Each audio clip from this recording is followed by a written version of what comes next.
7 दिन तक जब चमड़ी पर स्त्री फेरी जाती और किफायत अली काफी नहीं मानते थे तो उनके जिस्म पर रात को फिर नमक छिड़कते थे। चली हुई चमड़ी पर अंग्रेज नमक छिड़कते थे। तो क्या उस किफायत अली काफी रहमतुल्लाह अलैह के इस तकलीफ के बाद अंग्रेजों ने इस धरती से इस्लाम को साफ कर दिया। 8 दिन के बाद उन लोगों ने चौराहे पर लाकर किफायत अली काफी को फांसी पर चढ़ाया।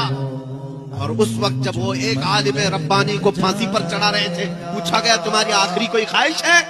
किफायत अली काफी ने कहा था हाँ मेरी एक ही ख्वाहिश है, एक बार मरने से पहले नाते मुस्तफा पढ़ लूं। और पढ़ करके सुनाया लोगों को, कोई गुल बाकी रहेगा न चमन रह जाएगा, पर रसूलुल्लाह का दीन हसन रह जाएगा।